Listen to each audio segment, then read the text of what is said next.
Yeah, because I wanted to open the menu. Good morning, folks. I'm calling my George. I thought a holiday carried a mail.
Calling my George.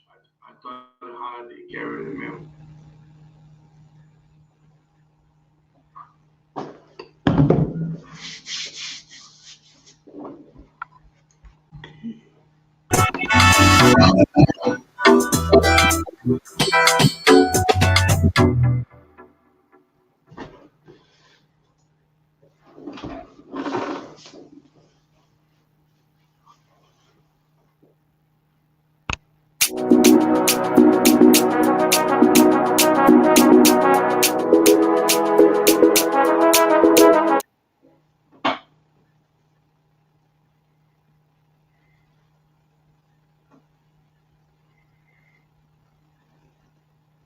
Charles, what's going on?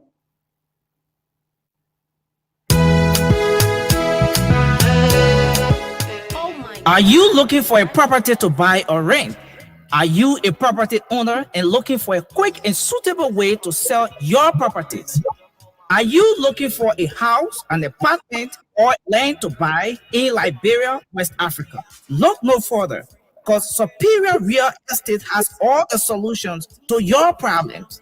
They have beautiful acres of land and comfortable homes for you to buy now.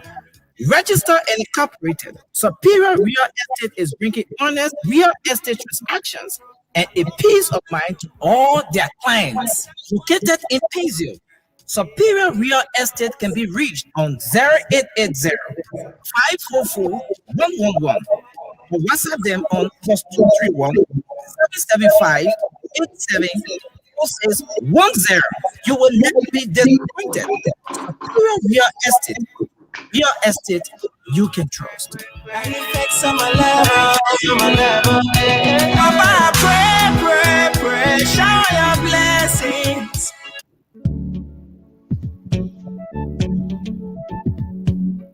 We all know the headache we go through sending money to our loved ones, friends, and family in Liberia. High fees, long lines in banks, the usual complaint of the system being down, such a waste of time and energy. That is why I was very happy when I learned that SendWave is now in Liberia. So now I can send money anytime from anywhere directly from my smartphone to the MTN Lone Star Cell mobile money account of a loved one, friend, or family within seconds for just a tiny fee. So download SendWave now to your phone from your Apple Store or Google Play Store. Add your details, and don't worry, they are very safe and secure. And start sending money today. Don't forget to insert the promo code COSTA to get free $5 credit added to your first transfer. SendWave is secure, super fast, and by far the most affordable way to send money to Liberia. I'm Henry P. Costa and a very happy customer. Thank you.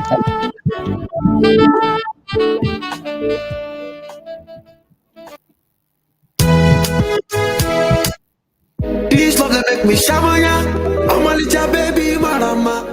Are you looking for a place where to fix your keys if lost or damaged? Or are you thinking on how to duplicate your home, office, or car keys? Don't worry, because your work is all over. AutoKey Liberia is the best solution to all of your problems. At AutoKey Liberia, we are specialized in all keys, programs, and professional in other keys and remotes of all types. We are located at Say on Time Bourgeois Orland. Find us at Clever Mission Junction, EOW Community. For more information, you can call the following cell numbers: 0777-337-808 or 0886-530-512. Do business with AutoKey Liberia and thank me later. It's Friday, May 14th, Unification Day. Very good to be here. Unification Day, May 14th. I hope you all doing very, very well. And I had a good night. And I'm glad to be here. I reach unification. It's one of those things that eludes us as a people. We chase it. We've been chasing it for a long time. It just doesn't happen because you have a holiday to commemorate it. And it has to happen. George, I told you about that noise from that thing. Generator, no AC this morning, so that generator will use. No, I'm not talking about noise from behind that, my man. I'm talking about the computer noise, George. That's what I'm talking about. We're getting a computer now. Yeah, but silence it, George. I don't have to tell you that. That thing irritates me. Okay, folks. So, morning to everybody. Good evening to you. All my folks in Australia. Samuel, Sakam, what time is it out there in Australia? I want to say morning to the friends of Henry Costa, members of COP Australia. Good morning to all of you. Well, good. It should be good afternoon or good evening to my folks in Australia. I hope you all doing good. To COP Europe, I want to say good morning to you. All our people all over the world, across the world, America, Europe, all those different places. We're grateful. This morning we will have Mr. Isaac Vatupa and Mr. Lawrence Kennedy. Both of them will grace our platform this morning. We'll look forward to an interesting discussion on a number of trending national issues in the country. JJ Sako says it's 5:33 p.m. there, Australia. Good. JJ Sako, you live there? J. Elisha Che. Okay. Good morning to you guys. Well, good evening to you guys in Australia. Mr. Nimaya, Human Commander. Now, we normally don't do the Costa Show on holidays, but today is an exception. We made an exception today. So I see George Weah has set up a special committee to mediate the Nimba County land conflict. Nima land thing, has been going on for a while now. I don't know whether this is the way the government is going to be able to fix it, but it's been going on for a while. Um, so the government is so desperate, they're so childish uh, to try to fix things with America or to create an impression that America isn't that they're not in bad books with the Americans because Henry Costa said so. Oh, Costa can worry the people. Costa can worry the people. Well, it is not I who said so. It is the Americans themselves who said so. Now they're in trouble with them. Um, so Sekou Kalasko Damaro, special aide to the president, went and took an old picture that was posted in 2020, October 23rd. Kalasco posted that picture claiming that Antonio McGill was already in the States. Now, McGill and Tue were issued American visas to come to the United States for a special purpose. They had requested a meeting, and that meeting was granted in the interest of the United States of America. The Americans have been trying to get the Liberian government for some time now, unsuccessfully, I might add, to sign up to and implement new anti-money laundering protocols, as well as the financing of terrorism.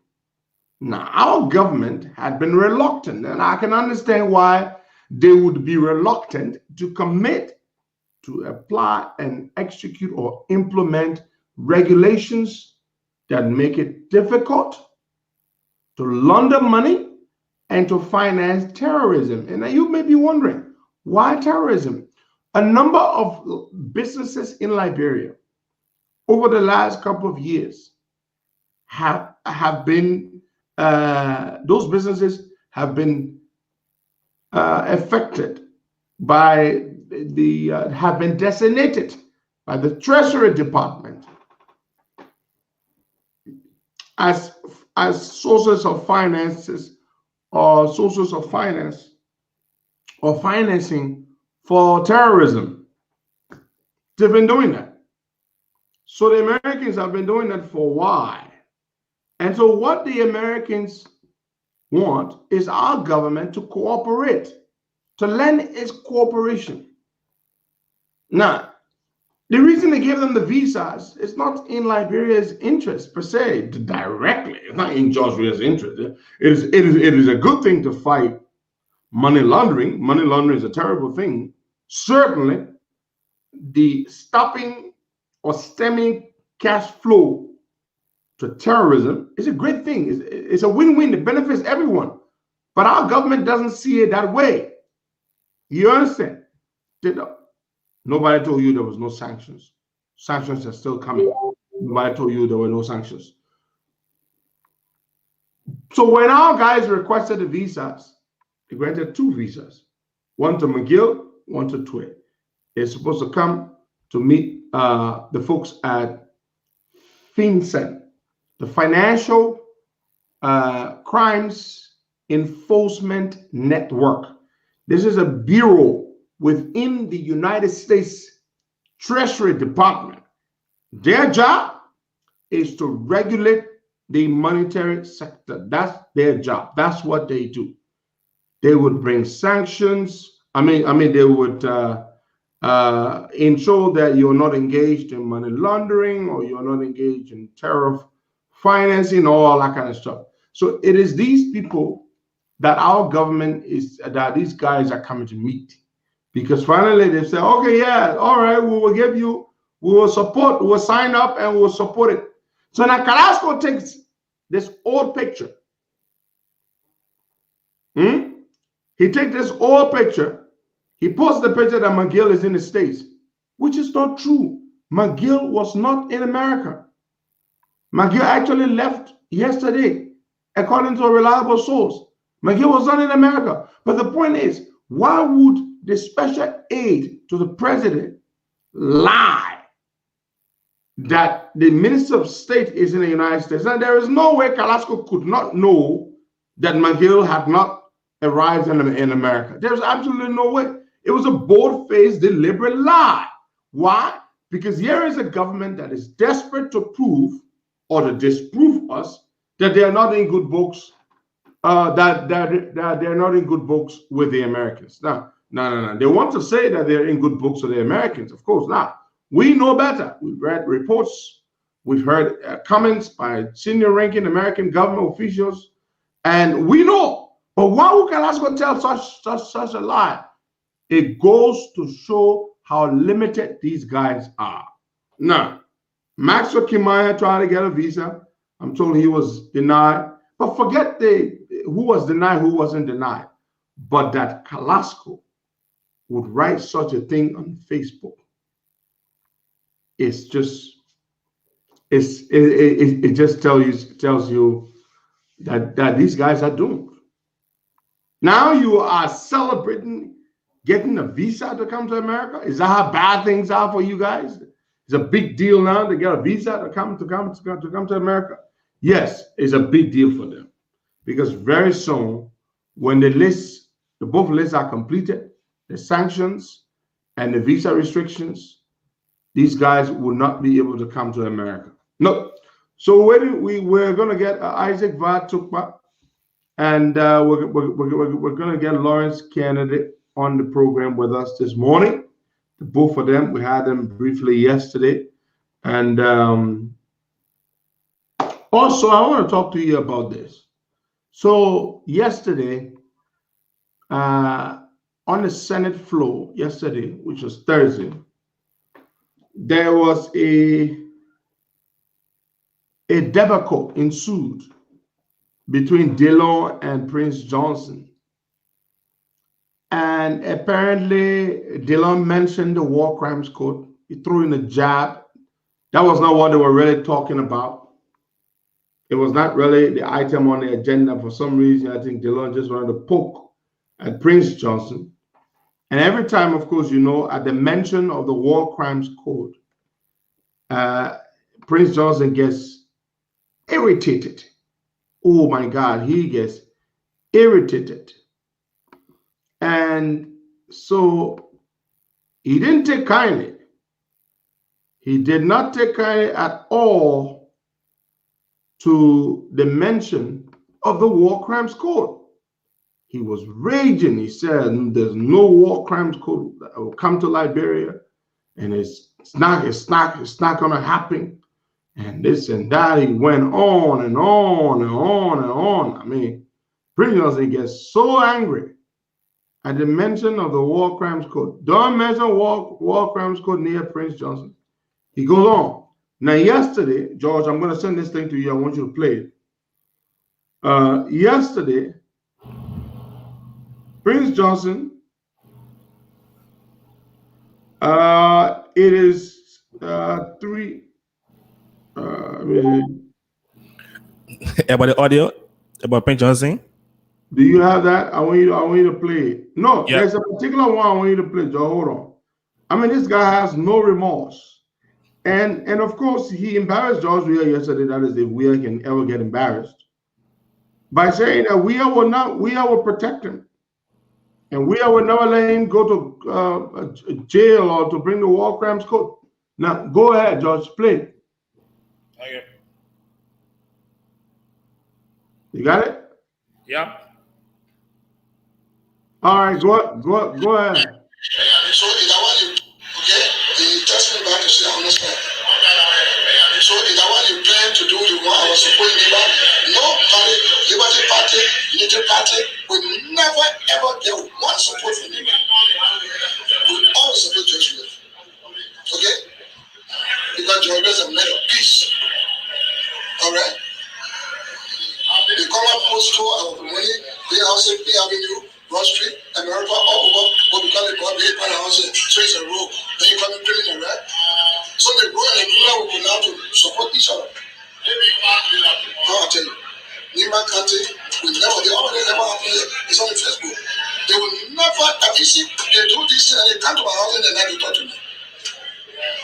The only party been to see me, the other party been to see me, but I am stable in my mind. So I just called you to let you know we are not afraid of the TRC or Workman Code. Okay, so you just heard Prince Johnson. This guy goes on to say he's not afraid of the TRC. He's not afraid of War Crimes Code. As a matter of fact, he says he would not support Liberty Party, he would not support Unity Party or any of the CPP folks because they want to bring the War Crimes Code. And that George Weah is a nice man. He's a man of peace because George Weah does not want to bring the War Crimes Code. So he says they go to him at night, these political parties. You know, well, everybody deals with Prince Johnson. Everybody tries to get his support because they know how very influential he is, such a firm hold he has on Nima County. And of course, gradually he's losing that hold, but he still is very firmly in control. And so people go to quote him for his support. And so Prince Johnson is basically using his support as a leverage. That's what he's been using. The people in Nimba to try to protect himself, try to leverage himself with every government in power so that he can continue to enjoy immunity from prosecution. And that's what he's been enjoying for a while, because no government since the end of the war has had the balls, the political will to support the establishment of the War Crimes Court. So Prince Johnson is saying George Weah is a nice guy, and the Congo people stole money, they built their houses on Pena Avenue and other places. Now you see him, he got to bring the tribalistic thing in it. He has to throw that in. You know, now they're criticizing the board because the board building on the houses. You see what he's saying? Now he is saying it's okay, George Weah is stealing, but and the Congo people stole too. That's what they call moral equivalency. Because the Congo people stole, according to Prince Johnson, so it's okay for the countrymen to steal. That's what he's saying. When the Congo people stole their own money, they didn't make no noise. And now when they bought kind of power now, they bought building houses all over the place, then they want to make noise. So Prince Johnson knows that George Weah steals. But he says it is okay because the Congo people stole. I mean, what do you expect of a mass murderer, a lunatic of a man who shudders at the mention of a war and economic crimes code? It scares the crap out of Prince Johnson. You want to get on the Prince Johnson skin? Just mention war and economic crimes code. It hates him hard. It makes him scared. Siaka Sise, happy birthday to you, my brother. Today is your birthday. May 14 Unification Day. Siaka Sise, happy birthday to you, one of our strong people in Liberia. Auto Key Diagnostics, the CEO and owner. My dear sister Anna Hart, one of our strong backbones here in our movement here in the United States. Sister Anna Hart, you celebrate your birthday today, May 14. We're gonna come over on Sunday to celebrate the birthday with you, and I'm bringing my my special recipe, grilled chicken wings and pork. Yeah. So Sister Anna Hart, happy birthday. We'll celebrate on Sunday. The wife of our dear brother, Brother W. Alvin Jones, a darling wife, celebrates her birthday on Sunday, the 16th of May. That's her birthday. Holly, we want to say happy birthday to you.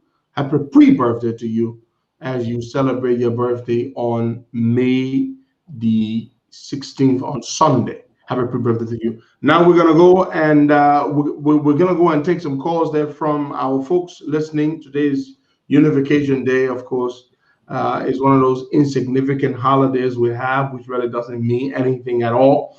We're talking about a whole number of things here. How Carrasco lied a government celebrating that the Minister of State was issued a visa to come to America. Yeah. You say you don't got no visa trouble. You don't got no America trouble. But then you celebrate and you lie that McGill was in America when McGill is not in America.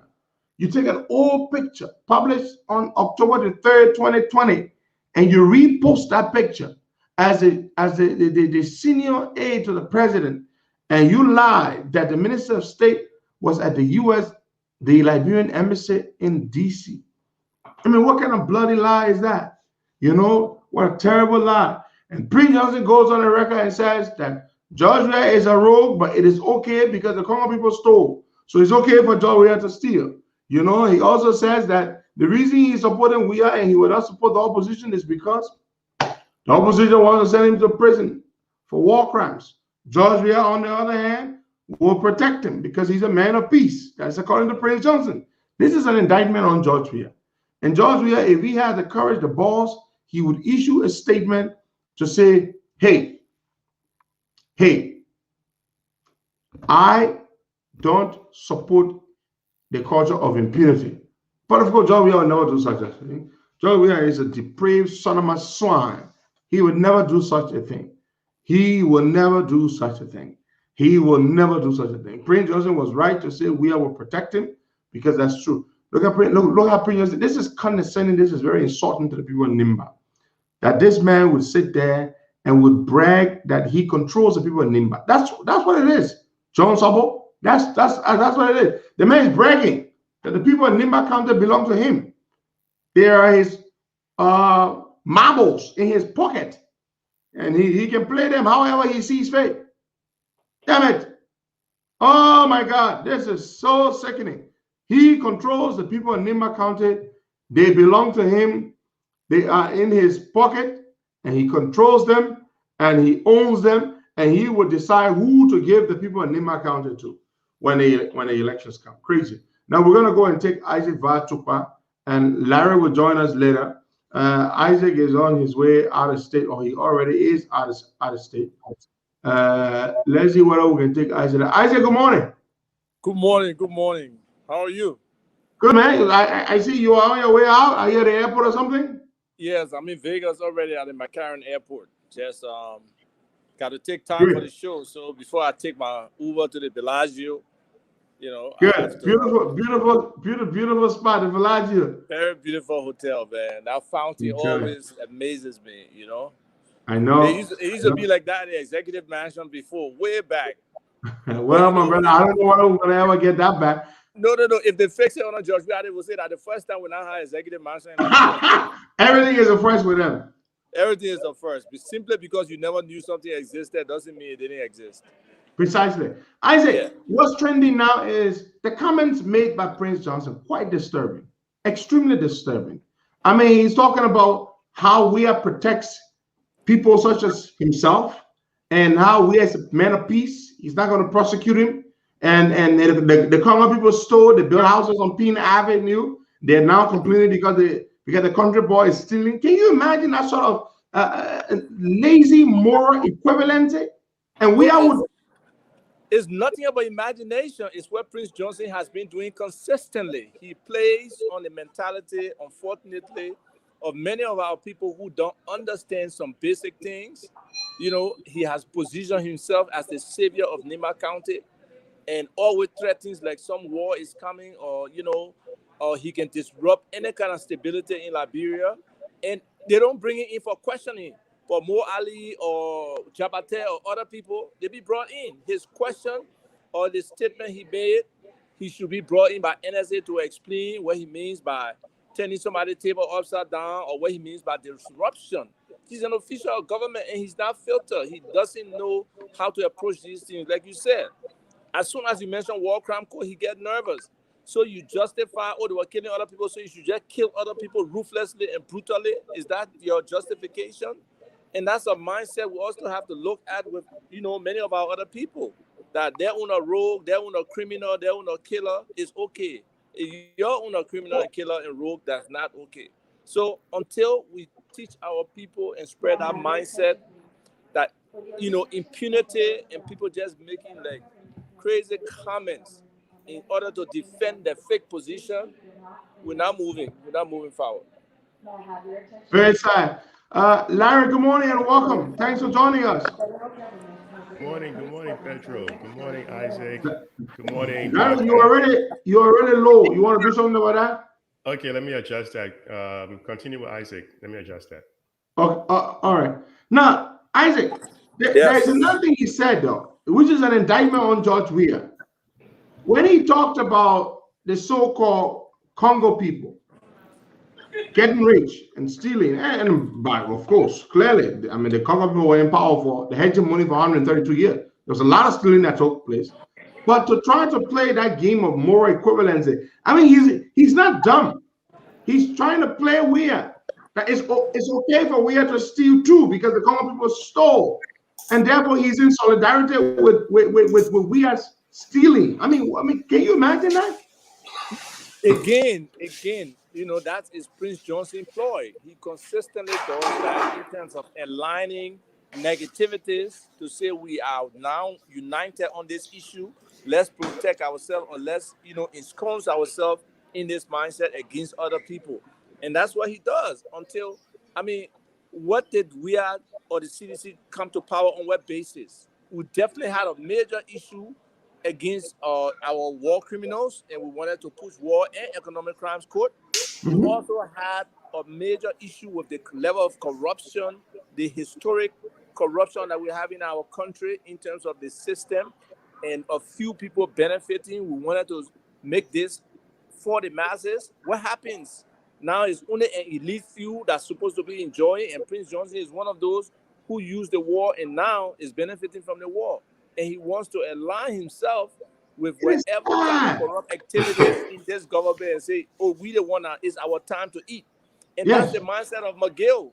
McGill really thinks that it's their time to eat. And it's very unfortunate. That has to change. We cannot. Larry, let me come to you. Can we test? Can you hear me? Is it loud and clear? Yeah. Okay. Larry, we have a situation where, Prince Johnson is not only one of the most terrible perpetrators of war crimes and crimes against humanity, he is benefiting from from that. It is sad that the perpetrator will still be able to manipulate the victims to keep them in a place where they are intimidated. The cattle to his threats, vain threats, how be it, of course. And it's just really, really, really sad. And that today he will be telling people that Nimba County, I will give you Nimba or I will not give you Nimba, as if Nimba belongs to him. But Larry, do you think if George Weah or whoever the opposition, if they had done well for the people, would a guy like Prince Johnson still hold such huge sway over Nimba? If the government or the opposition go directly to the people of Nimba and then win them over, would you still need Prince Johnson? Prince Johnson becomes irrelevant in that country if George Weah and his people did the right thing. If they do right by the people, Prince Johnson becomes irrelevant. This is what I was saying yesterday. You have people entrenched in the system that do not want to see the system change because they're benefiting from it. Prince Johnson has been very slick, right? He understands when Liberia became party to the whole International Criminal Court, so he knows he cannot be tried by the ICC. He knows Liberians, the legislators, do not have the courage to put this guy on trial. We've been discussing war crimes court in our country for a long time, but we haven't succeeded. George Weah, as president, can really take the initiative because Article 13 of the ICC code, this is something Ukrainians have been using before. The ICC has a section in there that makes it possible for the state to reach out to them and ask them to investigate the crimes committed in Liberia. Then, using that, they can put an international warrant out for Prince Johnson and they can grab him. Because then he'll not be able to leave and go to any other country, just like they grab Charles Taylor in Sierra Leone. They can grab Prince Johnson the same way. Weah has to reach out to the ICC and say, hey, because the ICC is not retroactive. Prince Johnson is slick. He understands all of that stuff. That's why he was saying Liberia wasn't party to the ICC because he knows the ICC is not retroactive for crimes that he allegedly committed. We know what the man did, you know. So if we did right by the people will not need to believe the nonsense that Prince Johnson is saying. And the ICC can put out an international warrant for him, and they can grab him and take him over to The Hague and have him tried, because we don't have the courage in our country to do it. But I want to be the devil's advocate for a second. We're talking economic crime court. Who are the people we're going to put in this court to try other Liberians? Because right now, no one has really been convicted for corruption in our country. Look at Ellen Cochran, you spoke about the other day. All the stuff that Ellen Cochran did, who grabbed her?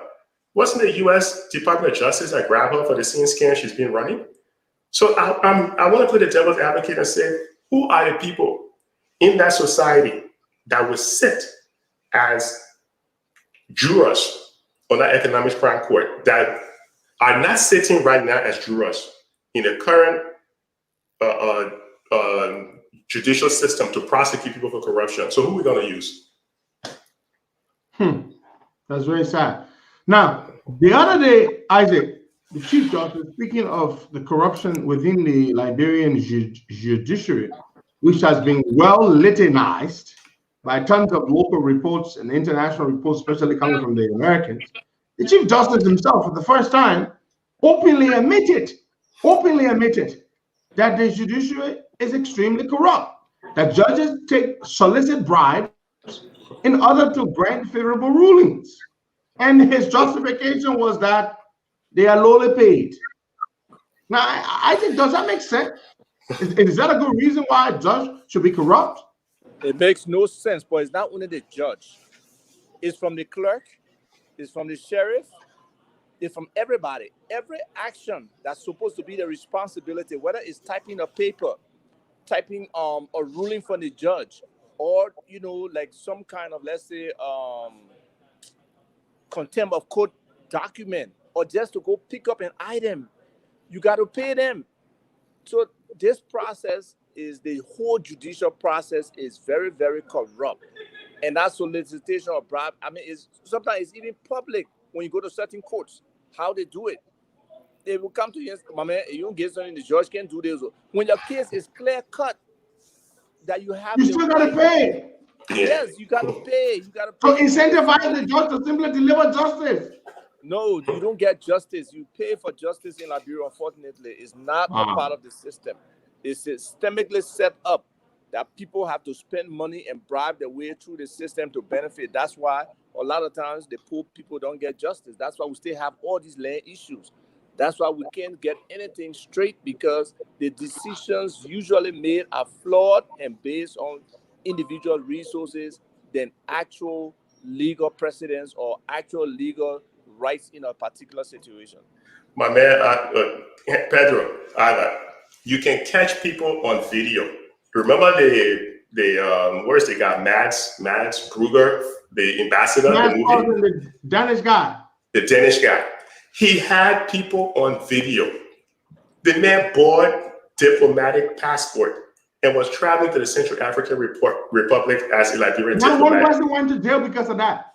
No, you have people on video. If you cannot convict people that are on video, come on, man. How are you going to consider yourself a serious person? The guy and tour guide Gateway Marketers were at RLJ drinking beer together. Shaking hands. They were captured on video. On video. You can't convict someone for that? Are you serious? Wow.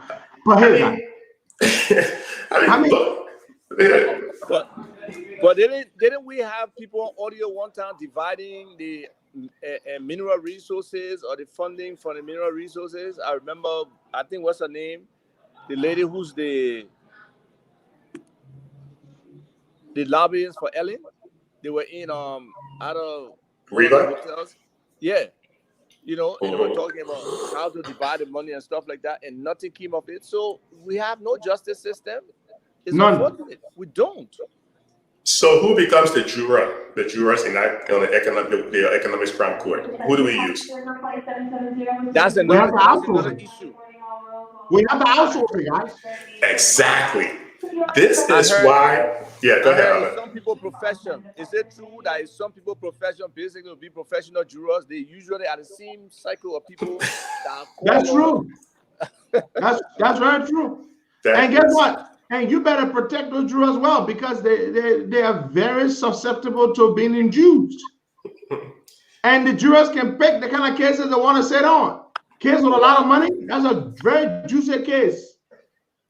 So and this is why the U.S. justice system is a critical factor in grabbing some of these people, because when you have, hopefully the next person coming in, I pray the next person coming in has the courage to use the U.S. justice system to indict some of these guys, and because these guys, they're taking the money, sending it through the U.S. banking system.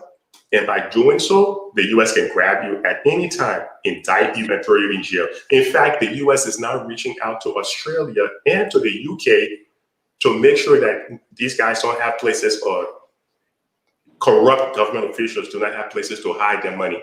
So the UK now passed their own, similar to the foreign corruption practices. Exactly. The UK has their own in place, and Trump started it. But Biden now is pushing for it in Australia. So, yeah, I mean, with the War Crimes Court, I heard Prince Johnson a little bit. I listened to Spoon TV a little bit yesterday, and I heard Prince Johnson saying that George Bush committed atrocities. So who is the U.S. to try to prosecute him? Well, he's right in a certain sense, but that's not justification for what he's done. It's no justification. We can't start saying, oh, because this person did it, so it's okay for me to do it. That's nonsense. If the person who shows courage and prosecutes someone like Prince Johnson, everybody else would line up. Everybody else would be strict. The reason why we have some of the extrajudicial killings in our country is because some of those people who were child soldiers who grew up killing people, no one have been prosecuted. These guys now have become hitmen and they become thugs. And you can see these people that are going out there and threatening lawmakers to take matters in their own hands and don't get prosecuted for that stuff. When we're going to be serious about developing our country? You know, so I mean, we have to look towards the next person coming in, because some of the guys that are working for the current government is in the human rights report. But then again, the alliances, guys, that the next government will form in order to try to get to power, that's key. Because if they form alliances with people who are potential culprits, potential, indictees of war, economic crimes, then it is unlikely that the next government might have the political wherewithal to be able to support the prosecution of these people. Because here's what I've heard. Here's what we all know. The international community has offered to foot the bill of these prosecutions, and in fact, to have them done outside the country so that they don't undermine the fragile peace and stability of the country. So that's not a problem. The excuse that some of these guys gave. The other day I heard Fonanti Kopa say, oh yeah, war and economic crimes, that's not a bad thing, but we don't have money to pay for it. Nobody's asking you to pay for it, guys. And that's the funny thing, you know, these lame excuses. There is funding out there to support that. It's about the will of government or our officials to say, let's go in this direction. Let's do this. Let's push it. Let's also push rehabilitation. Let's push inclusion of our people in the legal field to be involved in this so that they can get, you know, some level of professionalism. Even if we did it in Liberia, it's not an exception. We can do it in Liberia. It's possible. So people just start war because we start war crime court. Prince Johnson will just go in the bush. You know, I mean, that mindset, yeah, we traumatized, but we can be traumatized to that extent that we paralyze from being able to. He doesn't have a capacity. He doesn't. Not at all. Nah, Prince Johnson did that stuff because at the time the U.S. was running some covert operations in our country, and the U.S. wanted to get rid of Dole. Because when Dole started aligning himself with the Soviets and the Chinese, the U.S. didn't like that. Remember that? The Cold War era. Exactly. And the U.S. was always using RIA to help support UNITA in Angola. So they were using Roberts International Airport for a lot of the stuff they were doing. So Prince Johnson doesn't have the ability right now. No, he can't. Now, guys, let's move on to another issue here. A special aid to the president, Carrasco, will take a picture, an old picture, was posted on the 23rd of October of last year, and would repost that picture with a caption, Nathaniel McGill, the Minister of State, this morning at the Liberian Embassy in D.C. Carrasco, of all people, knows that McGill hasn't arrived in the United States. In fact, it was only yesterday McGill actually departed for the States. Why would the government be celebrating? Be lying about the Minister of State coming to America? Is it that bad for them? But on one hand, guys, they pretend that things are okay, that they don't have an same problem. But then on the other hand, they are celebrating that McGill was recently given a visa along with Samuel Tuer to come and meet the FinCEN people. Why would they lie like that, guys? Isaac, why would your former friends be lying like that? Well, to be honest with you, I don't expect better of Sekou. Sekou has lied on me as an individual before. So for him to lie in the public to save face or do it, unfortunately, people feel like they have to do that. There is no need for them to do it. If McGill is not coming to the U.S., he's not coming to the U.S., he's going to come, he's going to come. Because you can't fool the people anymore with these kind of pictures and these kind of... Look, people are everywhere. Pictures are dated. You can right-click on or any kind of picture, or you can even search on the internet to find the origin of it. So there's just so many tools available to people, and knowledge about it is just so all around that you can't just fool people. So for people to do that, to consistently just try to make it, why can't the government just try to work towards being good, rather than try to find excuses or reasons to present itself as being good? It cannot be that impossible to govern a country like Liberia and try to do the right thing. It's not. Except you are greedy, you are corrupt, you are selfish, and you want to operate with impunity, then it becomes very difficult. And we are more exposed now. There are more voices coming to the table who demanding that things change. So if they continue to do that, they will continue to be, in the red with a lot of people. Let me say this. What is Carrasco's value? What does he bring to the table that makes him so important that people follows Carrasco and listens to him? What is his true value? And first of all, if you are posting false information in any developed society, any place where there's a rule of law, not only will you be publicly chastised, you may even lose your job. At what point did the Ministry of Information come out to refute, to say, look, what this guy is posting is false? At what point did they make a public statement? Nothing. If you have to lie to get your point across, to try to give the impression that you are aligned with the U.S., you got some big problems. Lying is not going to get you reelected. Lying is not going to get the people to follow you. Lying is not going to get the people to believe. Well, you're certainly not going to believe you. You keep lying to them. So something like that, Carrasco should think, and I know when that photo was taken. I know when that photo was taken in terms of what was going on that particular day that McGill was actually in the U.S. So these are things that Carrasco shouldn't be posting, because the world has changed, man. You can't lie to the people. Everyone has a camera out there. Social media makes it possible for information to get out. The guys should be embarrassed. What they need to be doing is fixing the economy, getting those young people their jobs. Don't be paying people then to go on social media to lie for you. That's nonsense.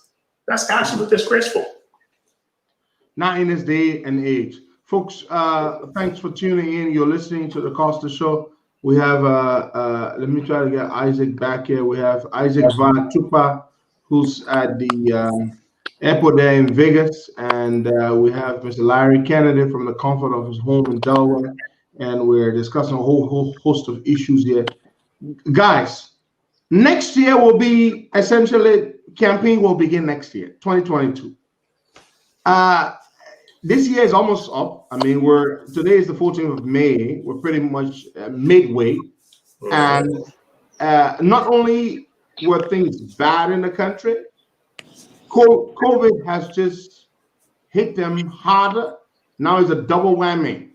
A bad economy, incompetent management team, and then COVID just accentuates the problem. Guys, there is absolutely no hope for these guys to make a turn around. Do you think they realize how bad their problems are? Isaac? Honestly, I don't think so. Because if they did, or if the president actually recognizes how, bad the indicators are, how bad the perception is out there with regards to even your own, domestic population, not talking about the international population. Which is He even can worse. read the international language that coming on in these, like the U.S. report, and that's something that still need to be broken down so people can understand it a little better. The economic reports, he will really try to seek help. But I don't see any indication of seeking help. They want superficial solutions, send one or two people to the U.S. And who are you sending to the U.S.? Anybody you bring over here, they have their profile before these people. And if they don't respect that individual is now a clean, top-notch kind of individual.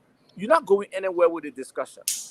So if they don't have a drastic change, there are many, many Liberians out there that they can call upon. There are many Liberians who want to help, and that's the sad part. They don't necessarily want things from government. They just want Liberia to be a better place. Many people in my generation are looking at retirement. They see Liberia as a very viable option to do that. Most of them will be coming in with $2,000-$3,000 on Social Security dollars US dollars on a monthly basis. You multiply 5,000 by that 50 million easily every month that come into our economy. While we can think along those lines, involve some of those people, and try to get things going on a reasonable level. And sometimes the thing about Liberia is not only about who's in power or elections. It's about, can we have a civil and secure environment where our people can operate in, where opportunities are there for our people. And that's why a lot of people don't see. They just see it as opposition or as ruling position. And sometimes we have to change that mindset to let our people know that we care for them. Government cares for them. Other people who have the ability and the financial viability care for them, and will try to make things happen for them. It's not just about getting power. Thank you, Isaac. Larry, let me come to you. So a recent publication by a guy I know, he called me when he was in Liberia writing this story for the Africa Confidential. And it was published on the 29th of April. And another story was published yesterday in the Africa Report. Very bad. This Africa Confidential story carries the title "Fear and Loathing in Monrovia." Fear. He just talks about how people are scared in a country when they're talking. They have to look over their shoulders to see who's watching or who might be in earshot of them. And people in government particularly are afraid of losing their jobs, or people, just ordinary private people, afraid to have certain conversations. And this is a guy who lived and worked in Liberia for a period. And he knows, he says to me, Costa, I'm from the region myself. Liberians are the most outspoken, people in the region. But on the judge, at the level of fear I see is very, very, very noticeable. And they talk about the killings and all kinds of stuff. The government's image abroad keeps getting soiled. And these guys don't seem to realize that. I said, why do you think they seem to live in a bubble? Larry. When I was in Liberia on my little mission with the guy who got Trump elected at the time, our man, we sat in there and we discussed in depth what was going on, what was happening. People tend to want to believe the sky is not falling when it is in fact falling. You look at the State Department's website when it talks about security in Liberia, it scares tourists from wanting to go to that place. And you look at a human rights report, people are afraid to speak out for fear of retribution. When you have the Minister of Finance giving glorious praises to the president, saying things that he's the best of all time, when in fact the number says something completely different, it tells you that they're living in La La Land. They're really not facing reality. They're not interested in really developing the country. I've come to realize they're not really interested in developing the country, because if they were, they would have people in the right position doing the right things for Liberia. But let me say this: when you look back at the election where brought Dylan to the Senate, that right there was a clear indication that CDC has no foothold in Montserrat County, and the president right now doesn't have the level of popularity. Dylan's election proves that the president has lost popularity. And by the finance minister saying, oh, the IMF is saying the economy is going to grow 3% it's all over for them, because by the time the information comes out in terms of how well the economy is doing, economic data is sort of like a laggard. It comes after the event. 2021 is halfway done. If they did anything good in 2022, no one will hear about it until the election is almost done in 2023. So whatever they need to do, they should have done it over a year ago. They're too late. It's done, gone. They cannot change anything right now. Even if by some miracle the president were to reshuffle his administration, it still is going to be too late. It's too late. So right now, I think the writing is on the wall. The CPP needs to start focusing on who are the core team, who they're putting together, because if they start eating each other up, then don't be surprised if by some miracle this government remains in power. Now, speaking of that, Larry, that is an issue. So the government clearly is weakening itself. Is on non-stop self-destruct. But the opposition seems to be doing the same thing. We're all infighting. I mean, I remember when Buckeye presented the little ferry, which, by the way, works fine. It tows 2 cars at a time, 4-size SUVs. It will indeed make a difference in Riverside County. Isaac would know that better than I would. And the ANC folks made more noise about the ferry, bad muffin the ferry, than the government people. I mean, I don't understand that, guys. Infighting between primarily UP people and ANC people, it needs to stop.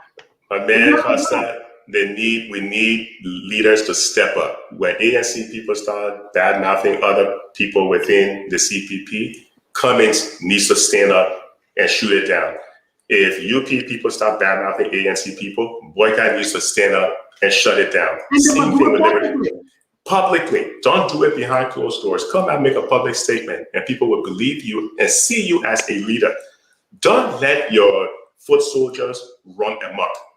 Everybody wants to be a chief. And you know what is happening about it, Isaac? It is exactly what we see today with the We Are government. As long as you can say the worst things about other people, as long as it's against other people to the defense of your own party or your own political leader, then it is okay. Then what makes us any different, though? People want this adulation. There's you can say the most terrible things about other people just to please your own leader. That's what we see what the CDC people today. And real quick, Isaac, when the U.S. embassy has to come out and chastise Eugene Fagon for pushing tribalism because the president will not shut it down, that tells you right there that's not good leadership, because you're waiting for the U.S. embassy to speak out before you actually tell your deputy minister that he cannot be pushing tribalism in the country. That's nonsense right there. Go ahead. I'm sorry, Isaac.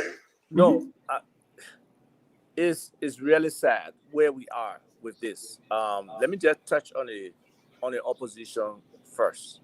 The opposition have to be accountable to each other. If you are in a loose arrangement, whatever this coalition is or collaboration is, they got to understand that ultimately one of them will come out and be that person who will lead, whether it's Boycott, whether it's Cummings, as the 2 front runners, and the other ones from the ALP or the Liberty Party are not being mentioned. But you will come out. So when your people say all these negative things, how do you flip the script and then say you're ready to say positive things and superlatives and support this person? That's the wrong approach. They should be able to fight fair. They should be able to reprimand their foot soldiers or just send an edict out. No insulting the other party. Let's operate at a certain level of decency and knowing that our relationship will continue into this. And if we win, we have to govern this country together. So if Cummings cannot hold his people, with all the eagerness they have, or Boycott cannot hold his people, they just come up with criticism. They're doing stupid propaganda. If Cummings will go second to Boycott at some point, or vice versa, yeah, it will happen. Or if Boycott will get out of the race, it will happen. But right now, everybody knows the two of them want to be president. So let them make the case for why they should be president, what qualities they bring, what vision they bring, what different they will demonstrate compared with this government that's operating today, rather than trying to be negative towards each other. Otherwise, it's a lose-lose proposition for all of them, because there's still a chance. The low-hanging fruits for this government to still turn things around are there. It's just that maybe they play invisible eyes to it. So the people in opposition really need to wake up. They need to start doing the work. And then one of the things is, yes, I don't believe opposition is supposed to do what government is supposed to do. But at least be able to do some demonstration models of what you think you can do. How can you create some job opportunities? What are some of the one or two things you can do? You can start some kind of farm. You can start some kind of operation. You can try to some little pilot projects. Yes. Do pilot projects that demonstrate what you're saying. If your focus is agriculture, education, healthcare, tourism, whatever, do something in those 4 or 5 sectors that can stand as a model to say, look, we can scale this up. We've given the opportunity to represent you. You don't have to do it in every county either. You can select one county to do this, another county to do that, because there's some comparative advantages in different counties as related to healthcare, where you can have significant impact quickly, or education, or start some kind of tourism resort or something that people can start to attract, whether it's focusing on local tourism first and then bringing in foreign people.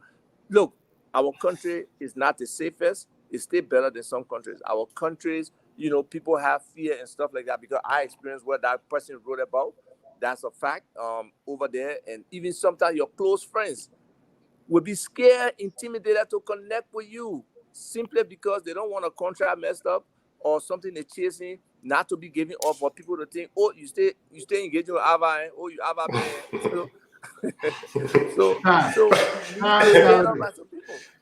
But let me tell you what's going to get these guys in trouble one of these days. And in the long run, they would make a mistake.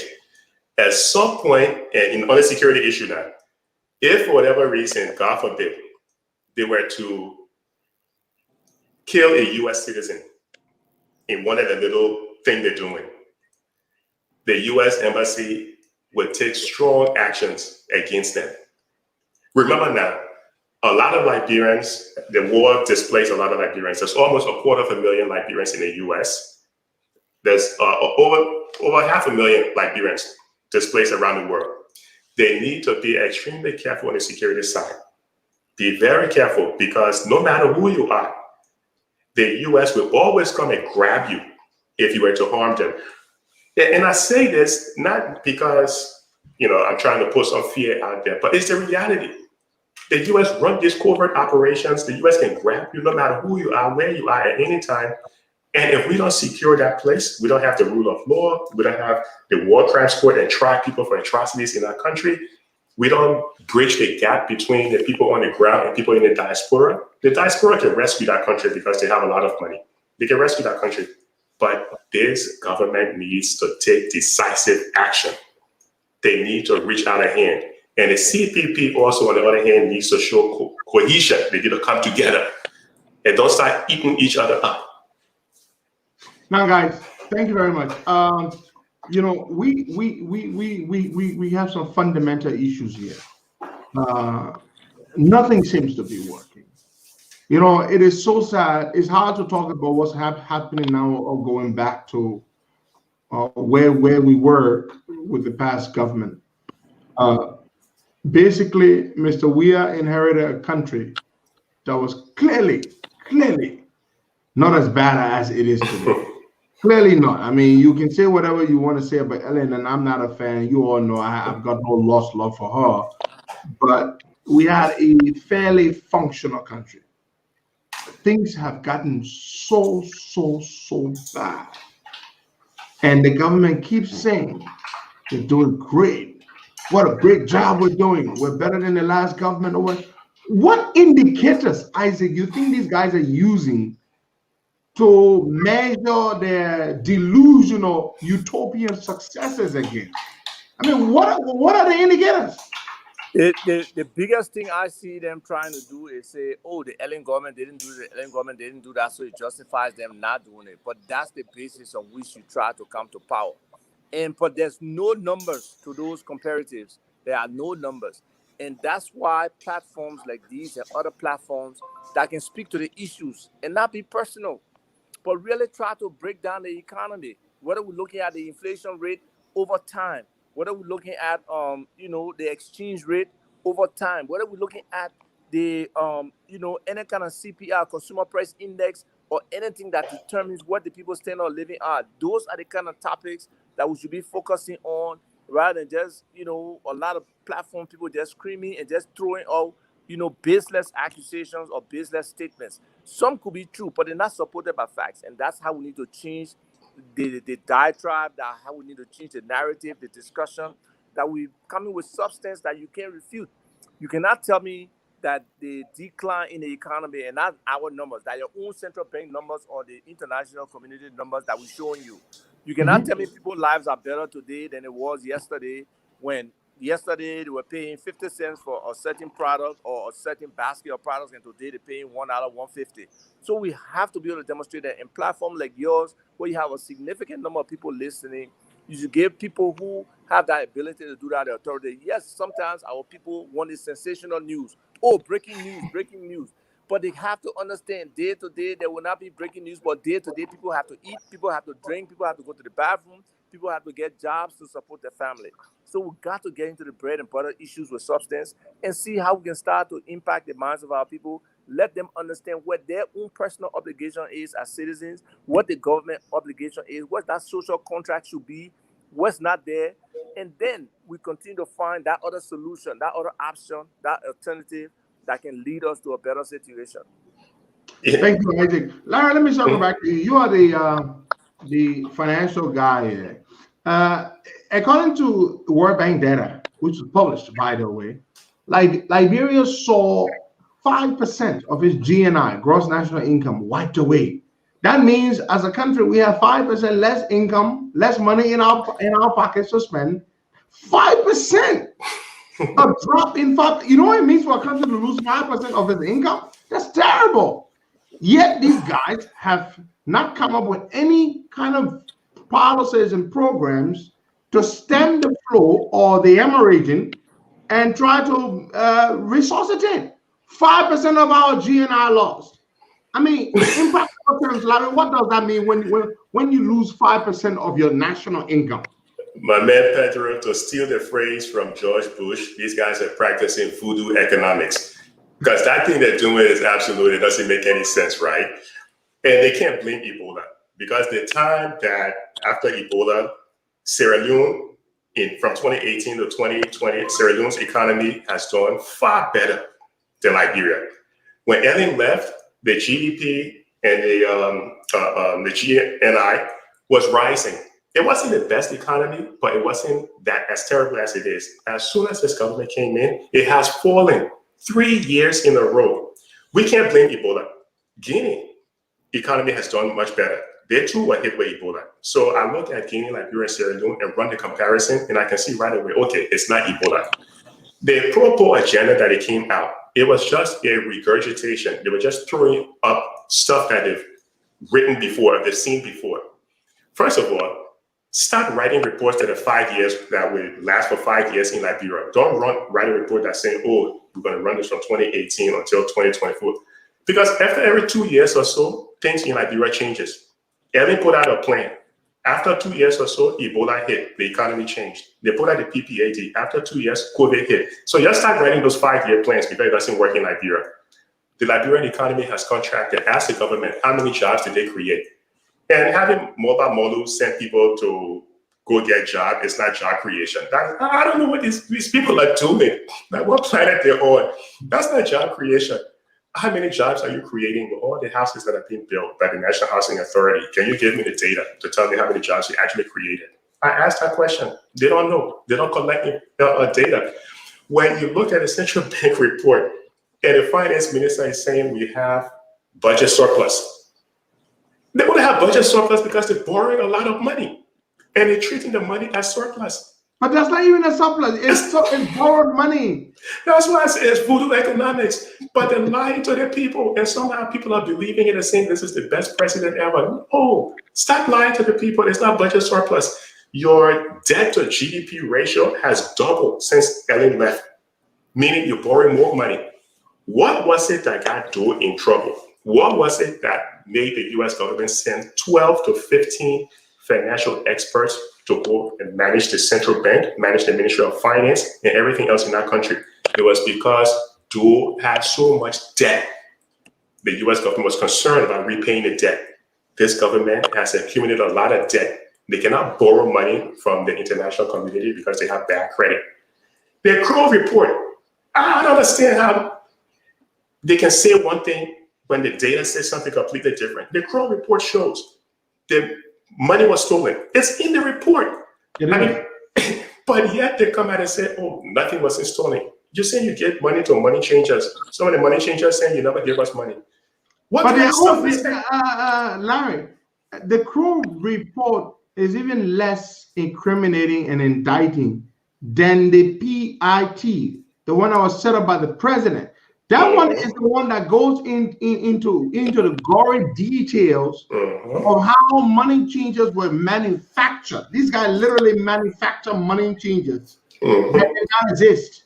When the auditors went to investigate, they didn't find these. When the investigators didn't find these people. The people that doesn't exist. People's soul has been prosecuted. Exactly. They're putting out misinformation, but it's not going to work because today the information is out there, it's published. And I give credit to Martin Coley. He's doing a fantastic job by taking time out to read some of his reports and republish them and show people the actual facts. So I give credit to anybody who's doing that. So the government, you just busted Colasco. Today, you cannot put misinformation out there without someone going out and verifying it and vetting it and making sure that it's wrong. That whole nonsense with Eton and Iboma, they didn't vet those people out. When the rest of Liberians went and looked and checked these companies out, they found out these companies were fraudulent. So the government should stop with this whole fake economic and financial data. It's not going to fly. Nobody's going to buy it. Do right by the people. Prosecute people for corruption.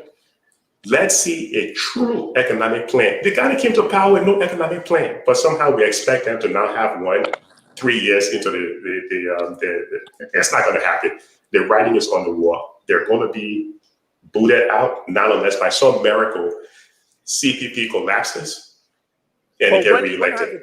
When has the government produced its own report card for each ministry to see the They don't do performance that. coming from there? They don't. Or even annual reports. At least during Ellington, we saw 1 or 2 annual reports from different ministries and agencies.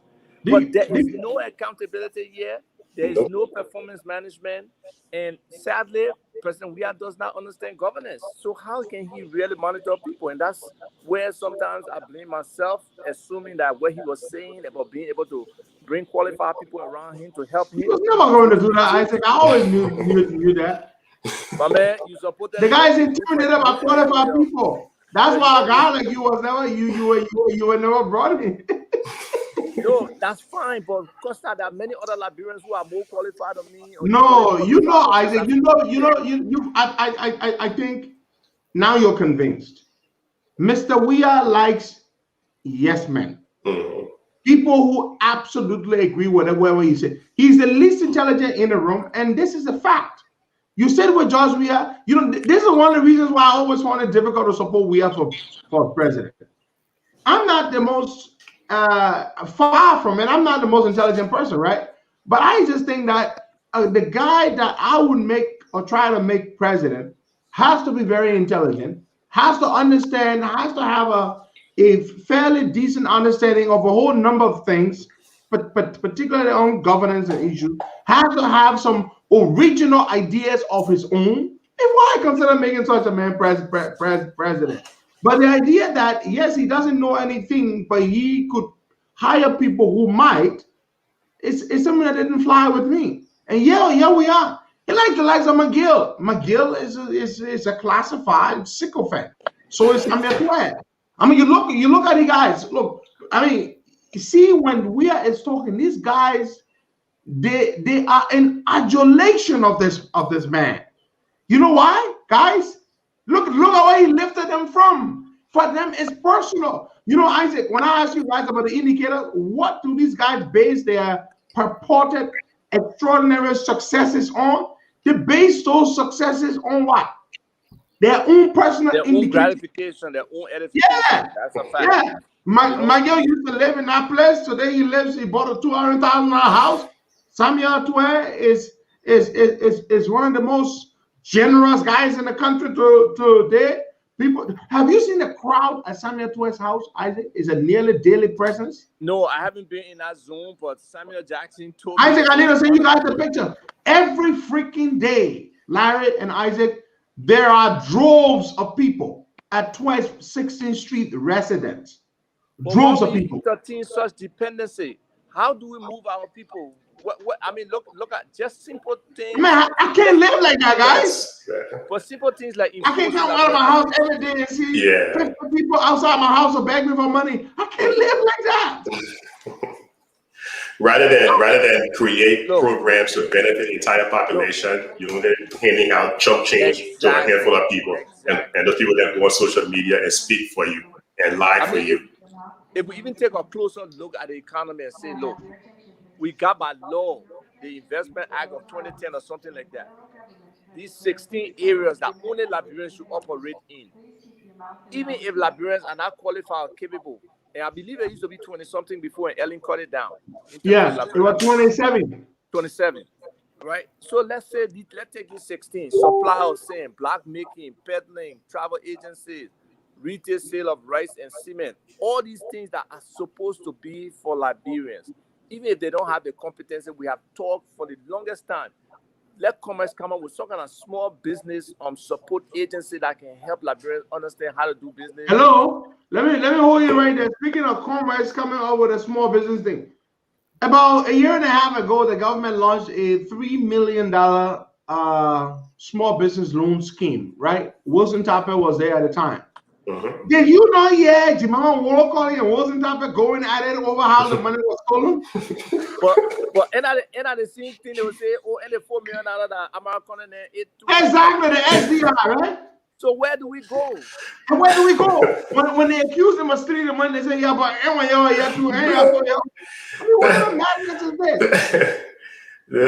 my goodness. But so even if it can be a government agency, there are many non-profit organizations here with the competency, and even in Liberia, there are people that they can put together that can really help these, petty traders, small businesses establish, and that circulation in the economy will happen. They will be able to pay their taxes. It's about formalizing certain parts of this economy and making it a part of the revenue generation for government. And for government to work, like George Famula says, government must work.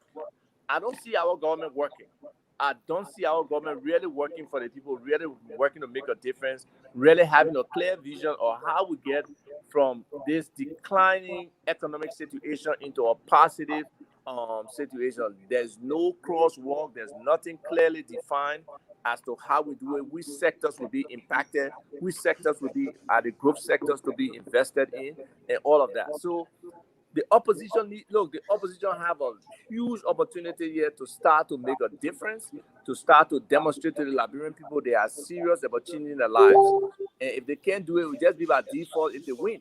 But it will not be because they have demonstrated adequately enough that they are the change that the people need. But we do need change.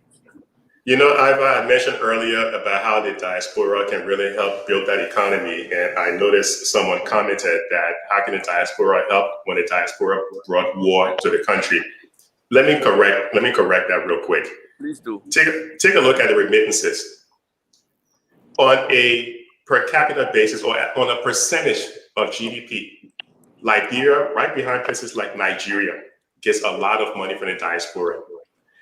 That money If it's not going to people using it for the day-to-day living, can be used to start businesses. You can also use the diaspora, and this is a strategy. I don't want to put too much of it out there. I share this strategy with, I'm not going to call the minister's name, but I share it with them. And this is something I've researched over 2 years. And I know it can happen because I work in the fixed income section. One thing they could possibly do is in the construction side. Yes, how you do it. A lot of Liberians in the diaspora are looking to retire back home. They want to retire back home, but they cannot do so because we have key issues. The whole land issue is a big problem right now. That needs to be solved, right? What those people want to do is they want to go to Liberia for vacation. 1 out of every 11 jobs in the entire world is in the tourism section. These people want to go there for vacation. Going for vacation brings money to the economy. People would pay taxes. Using the Keynesian model, John Maynard Keynes, if someone working in the tourism sector makes money, they would take that money, go to the market, they would buy something. That person in the market would go and buy from a farmer. That money goes down throughout. Exactly. It circles the economy and helps grow the economy. We tap the diaspora to bring them home for tourism. We tap them to build their houses in Liberia, creating a true mortgage market. It's so crazy when you look at the mortgage rates in Liberia. Mortgage rates are higher than personal loan rates. We don't have mortgages in our country like here we have in the diaspora, right? Where you have 10, 15, 20 years mortgages. We don't have that. Because the banks don't have enough money to provide such long-term loans. But look, on a personal note, I'm trying to see if I can find a solution to that. And I actually have 2 customers already.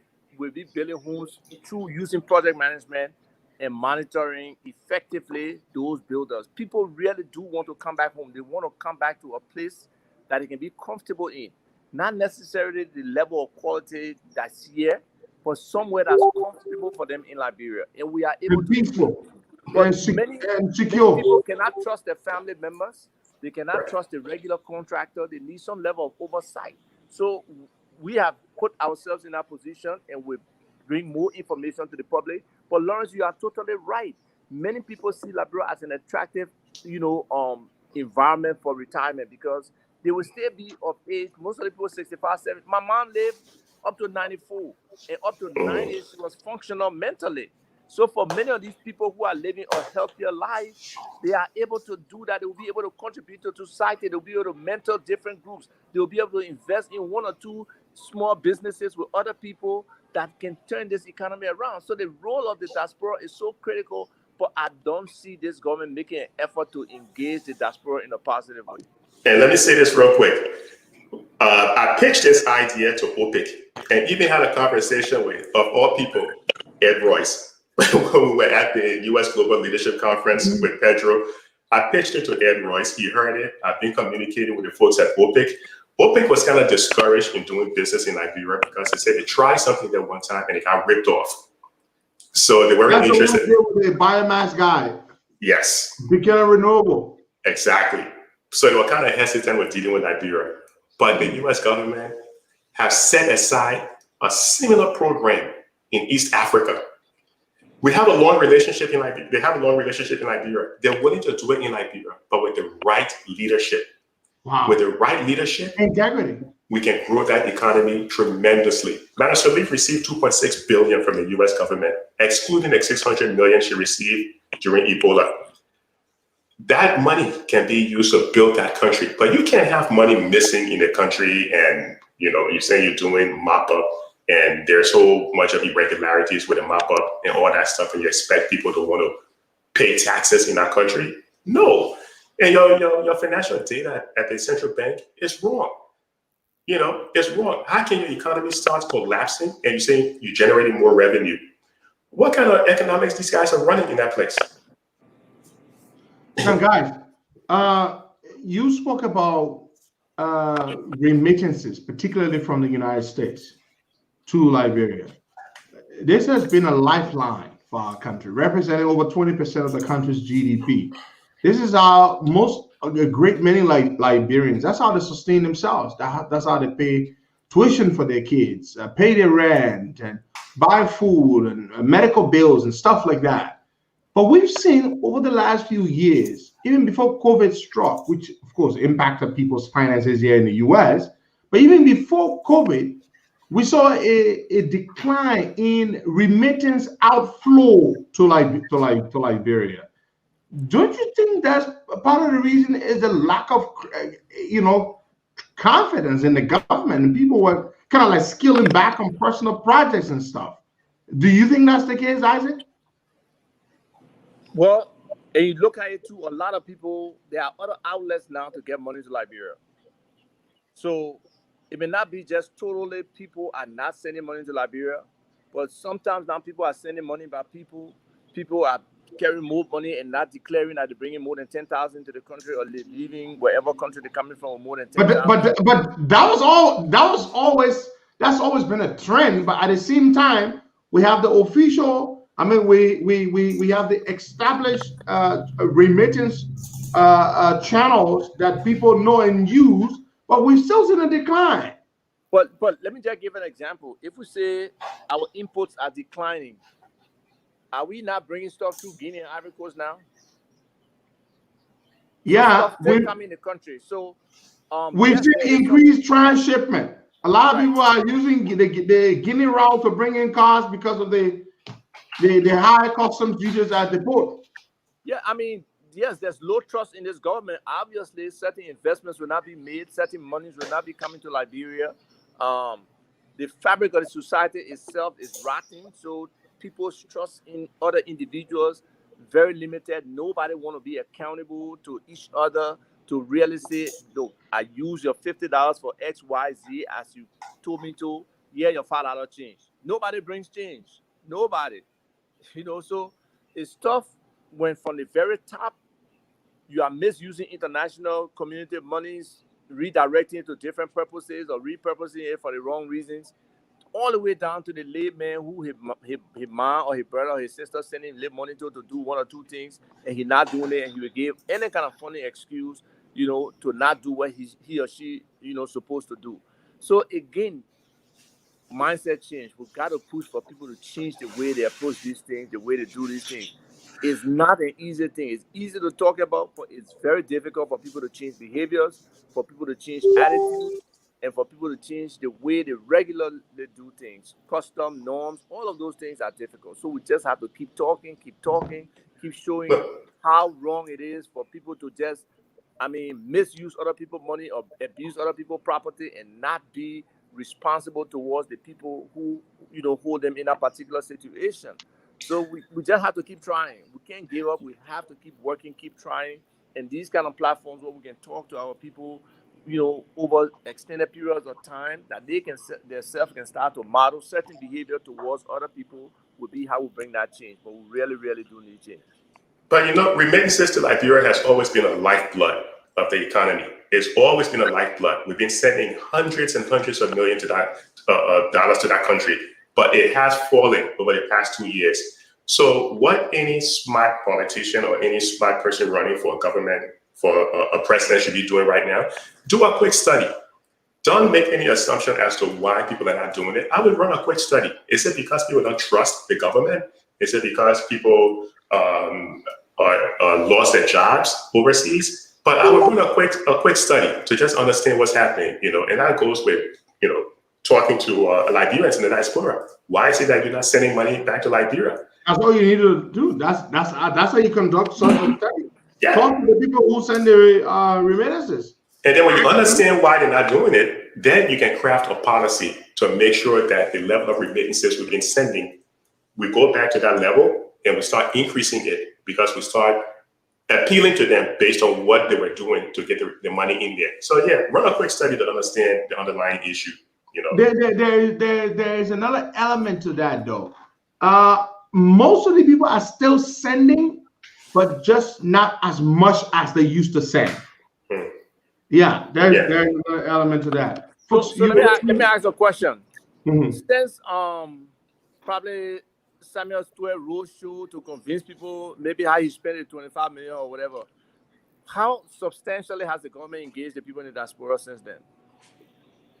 No, the government does not engage in the diaspora at all. As a matter of fact, Eugene Fangon, that lunatic of a deputy minister has actually said very, very mean things about, but the guy is a lunatic by every definition. And they say terrible things about the diaspora, which is not nice at all, coming from government officials. Yeah, that's absolutely disgraceful. You need a diaspora because this is another reason why India is pretty much number one in the world when it comes to receiving remittances. They get billions, exactly, billions a year, and it helps the Indian economy tremendously. You need to bridge the gap. You need to bring the diaspora in because they have the money. They can send to that country. They can start businesses, and you can grow the economy. You need them. So for the deputy minister to be making statements, and they haven't. What other countries are doing, they have something. For example, Liberia can set up something called the Liberian Investment Promotion Agency. This agency would simply be set up to attract foreign direct investments by appealing to Liberians in the diaspora to work alongside Liberians back home to start businesses. My man, we don't need. It's not going to happen. Why is that? You know why it's not going to happen, guys? Mm-hmm. To do that, the people must first have confidence in the government. Exactly. Nobody's going to send their money to any government that's Steve. No. Henry. You're right. I agree with that. We have a diaspora office in the Ministry of State and Presidential Affairs, I believe. We have a diaspora office there. They had a brilliant write-up before. I think I read it before about the diaspora engagement. All they need to do is to activate that in concert. And that's one of the things our government work in silos. They want to be one person leading. No, we can all lead together. They, the National Investment Commission, clearly articulate specific incentives for diaspora people who want to invest. They work with them. They come, they attract those people. I mean, I remember one time even on Ellen, Joe Boyka came to the U.S. talking about, diaspora investment, engaging people out in the D.C. area, and he came to a meeting there. They need to do a little bit more. They need to reach out to people in the diaspora. Many Liberians are pretty well off here, and they can help. They can partner, they can integrate, and they can help transform what's happening in Liberia. But it has to take an initiative from government. The National Investment Commission is not only about huge concessions, it's national investment. There are so many different levels of investment. And they got to get those low-hanging fruits that people really want to participate in the housing sector, the small business sector, or just like medium-level businesses. Liberians can get involved. The light manufacturing area is an attractive area for Liberians to turn, agricultural products into finished products and be able to export some of those things. Liberians will buy Liberian if we can get that going on a functional basis. But people sending one suitcase here, two suitcases here, would not really impact our economy the way we want it to happen. But Pedro, Isaac, I see your viewers over here, Pedro, Pape, West is saying one main reason is people don't trust the banking system. And I think this is one reason why SendWave is kind of successful, because you can get your money out of SendWave without, someone giving you some runaround. I see Samuel Sakama also saying that the same thing. People just don't trust the government. They don't trust the banking system. They're right. In what country do you go in, you put your money in, you turn around, you come back, you can't get your own money out? I mean, the banking system, what is that guy doing at the central bank? The governor, what is he doing at the central bank? Again, that's where the central bank needs to come in. It's a racket by the banks. They can have that money, but they got the fuller man out there that they're working with, that they will say will bring money, no money here. You got to pay extra on your own money. You got to pay again or premium to be able to get that money out. Well, guys, Isaac, that's not really entirely the only problem. That is an issue, yes. They rather, give the money to certain business people who give them something, give them a generous tip. But there is really a liquidity problem, guys. The banks are stretched. The balance sheets are stretched thin. The government, let me tell you something. The commercial banks are heavily owed by contractors. Contractors, like road contractors, they owe the banks the most. Do you guys remember that deal that John B.S. Davis, and all credit to him, they bundle up all the government loans or debts to the banks through the contractors. It came up to about $65 million. And they went and they had a deal. John B.S. Davis and the guys when they went to the Exim Bank, the Import export. Bank of the Import Export Bank of Africa. They went to the Afri-Exim Bank and they tried to get a deal where they were going to discount that portfolio by about 20%. These guys are going to get around $65 million. And that money was supposed to be used to pay off the government loans to these various commercial banks. But guess what, guys? At the 11th hour, Samuel Twain wrote a letter and pulled the plug. The deal didn't go through. The banks didn't get that much needed lifeline in order to show up their balance sheets and be able to lend more. So the liquidity problem in the country is real. The banks are not manufacturing it. It's real. That is a problem. And you know what Sam Twain said? The IMF told them not to do it. And what did that doesn't make any sense. What did the IMF say? Well, Twice said the IMF told them because they were issuing a bond, a government-backed bond to the African. So now the government was going to be paying servicing our loan too. So what the commercial banks were doing, they bundled this thing up, they collapsed all the debts into one, and then they were going to sell the debt to the Afri-Exim Bank at a 20% discount. Now the government would be, since the debt would be transferred to them, the government would now be servicing that debt directly to the Afri-Exim Bank. But Senator Twain said no. He pulled the plug at the 11th hour. After John B.S. Davis and his team had already struck a deal, they were about to get an infusion of $65 million across the 9 banks in the country, guys. And they lost. The deal didn't work. The only reason I can see them against it is because the government is borrowing a lot of money also from the commercial bank and the central bank. And when you look at, and this has been a big issue even before we are, the percentage of non-performing loans in the country is very high. Very high. Very high. You can't have the level of non-performing loans, meaning people are borrowing money and not paying it. That goes back again to the rule of law. If you cannot force people to pay their debt, then you have a big issue. But the funny thing, Isaac, some of these banks that are crying liquidity issues, when you look at the financial statements in other countries, they're bragging about making profits. So you have a bank in Liberia where people are depositing their money. You, as the parent company of that bank, you still owe people. You have a fiduciary responsibility that when I show up at that bank to withdraw my money, you're supposed to give me my money. If you don't give me my money, you go out of business. Here in the States, the confidence of the bank. That's what keeps people. But you know, the entire system. The reserve requirement of each of these banks is held at the CBL. We have a problem where the CBL has been looning, or they've been lending the banks, the commercial banks, reserve requirements to the national government. Mm-hmm. So when these commercial banks go to the central bank to draw on their reserve requirements, the money is not there. The money's not there. That's true. So you see, it's a problem. So now, then they're asking the banks, guys, hold on, I'm just coming quickly. Then the CBL now is demanding the commercial banks to go to their mother chapters or their mother banks and to recapitalize. Now, the mother banks don't want to recapitalize because they know you owe us a lot of money you don't want to pay back, and you're asking us to recapitalize so you can keep coming. That is a problem.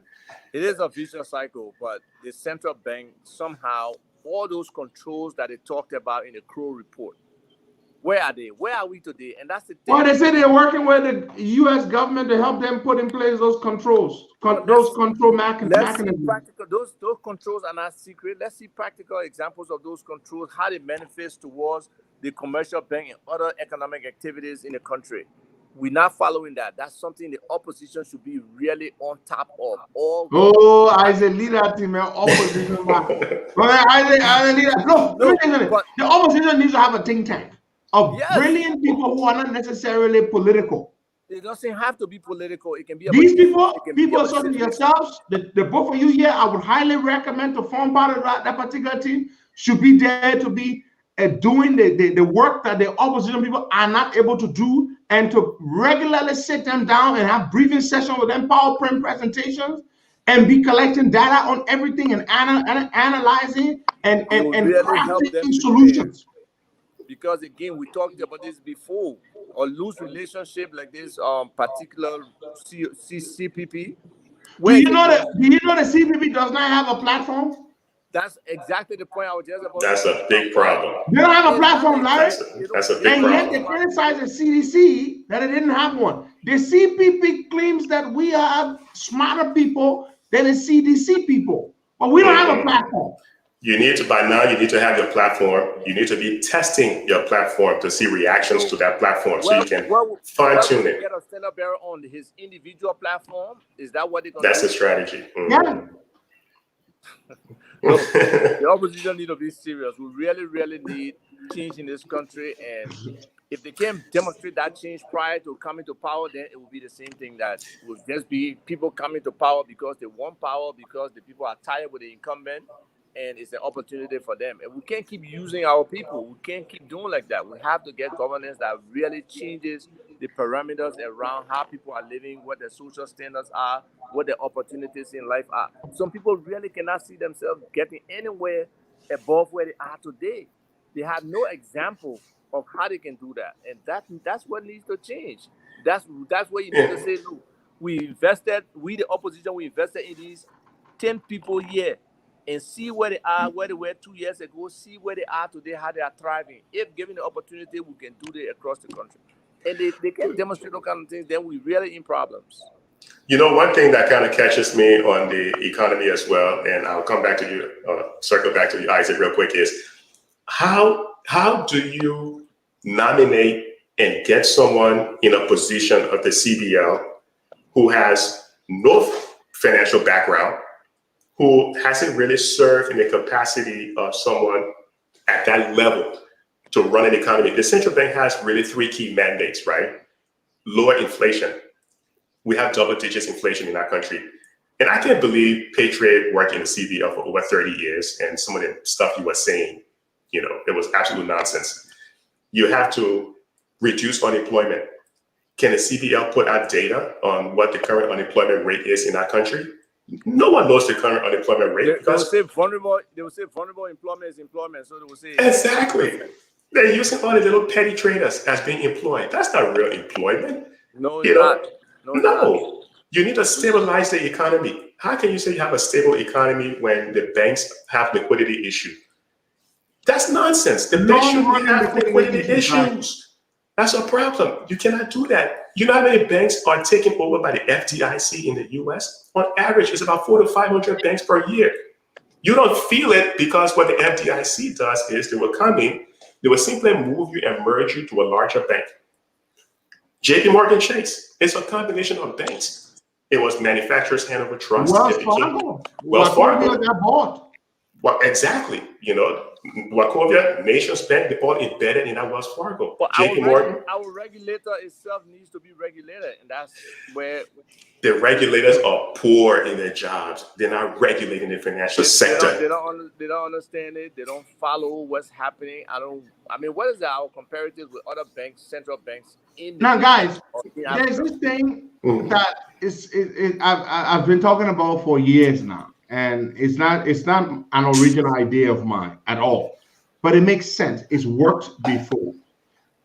What stops the CBL from instituting a policy to compel foreign business owners, or just about everybody who owns and runs a business in Liberia and makes money, from surrendering a portion of their profits to our local banks as a mechanism to boost the balance sheets of those banks?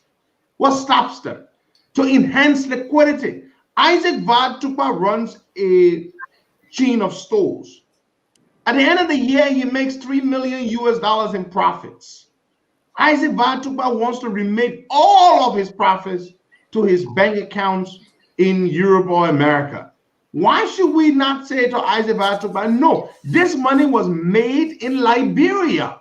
Isaac Vatukpa, you will only be allowed to remit 50% of your profits, and the other 50% shall remain within our banking system.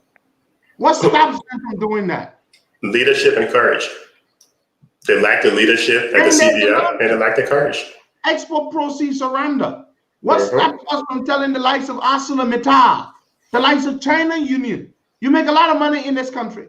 The only money you bring here is money you spend over overhead costs, salaries, and stuff like that. Why don't you surrender a portion of the money you earn to our banks? Other countries are doing it. They're afraid to do that because they think these companies would leave. Firestone being there since 1920s. I know Firestone being there since 1926. They're afraid to touch on Firestone because the American government has some huge interest in Firestone. Firestone came about because when the British started they were manipulating the price of rubber after the Second World War. Exactly. So they just don't have the courage or the gravitas or the know-how, the expertise to go ahead and get these things done. And I've been listening to you, Pedro. You've been talking about this for a while. But guys, this thing is important. Look, Isaac, these guys, Liberia, the banking system is just like a funnel. They're funneling the money out. But and that's the thing. Is it just money laundering? Is it just pass-throughs that we operating here? That's it. Banking system. That's it. Change. Look, that's all the banks are good for. Like China, I know this form of government is different, but China demands their banks to sometimes even give up their profits to steady the economy. Sometimes they will ask financial institutions, force them to lower their lending rates so more funds can come into the economy and force people. Sometimes slash their service fees because their profits are just huge. Look at some of the fees they charge in Liberia. One photocopy of your statement are $5 or this or that or the other. So until we can regulate, like I said, the regulators need to be regulated. Until they can try to regulate how the banks are operating, will just be, on some kind of list somewhere as a facilitator for, money laundering or illicit, monetary transactions that the entire world now is like very, very, conscious of the illicit financial flows that are happening. And there's just too many. And even, I think, Larry, you mentioned it, these different terrorist groups that are probably operating and pushing money around in Liberia. We as a government need to be committed to these financial intelligence information we get and act upon it. But unfortunately, people are not doing it, and it keeps putting our country, it stops our country from getting good money. There's money coming in, there's money going out, but is it good money? Is it money that circulates? Is it money that impacts the economy? And no, it's not. And that's what needs to change. We need to attract a lot more good money to make a difference for our people. Yeah. Well, guys, thank you very much. We're 10 minutes past our time, and next week we're gonna do it once every week. We'll bring the both of you, and we can discuss. We can select the topics. And somebody made a comment that you need to, I advocate for women. Somebody needs to say you should balance it. You should bring some women on your show and stuff. And I don't disagree. We should. But here is the thing: whenever they make these accusations, right? They say that to me a lot in the COP. Well, why don't you have women there?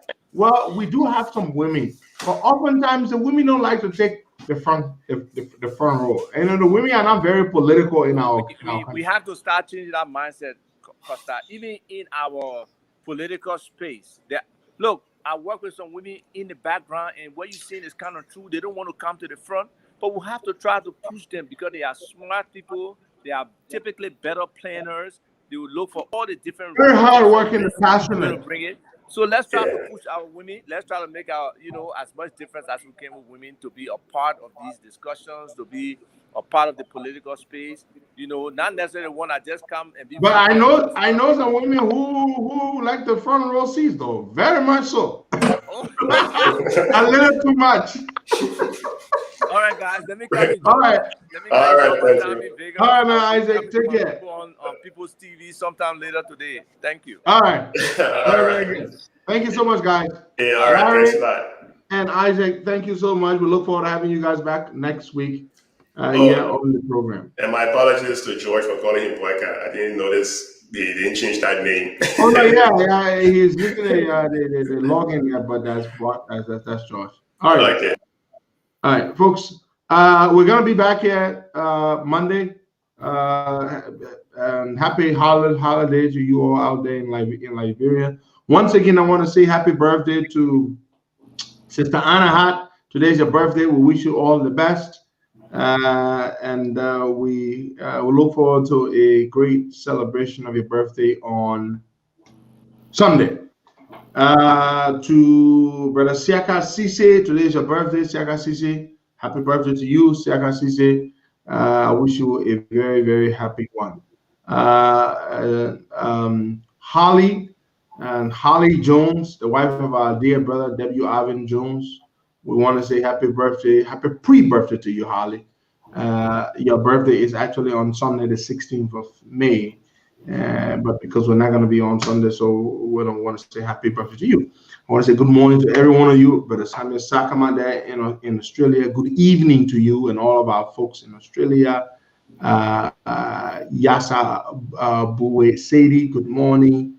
Ambassador JCG Zol, good morning to you. Pap Mongo Zawi Gabriel, good morning to you, Pap Zawi. Big Sister Evangeline Mami Ta, good morning to you. Mapu Hall, good morning to you. Made Powell Rogers, good morning to you. And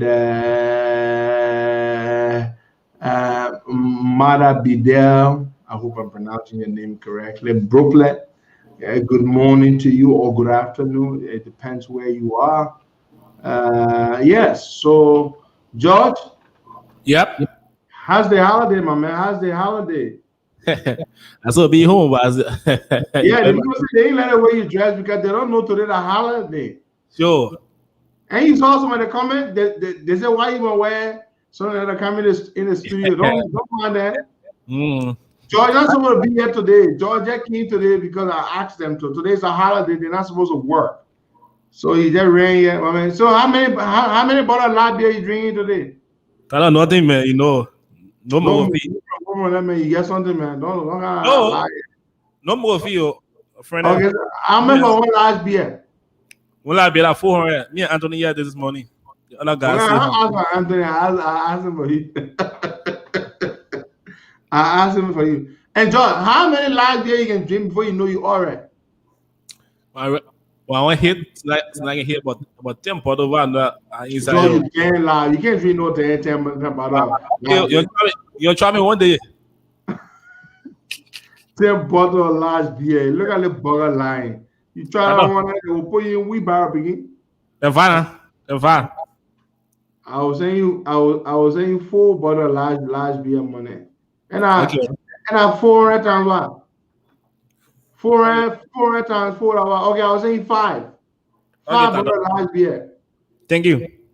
Yeah, I was saying it my same way. Where happy people? Happy player, me too today. Everybody stay home.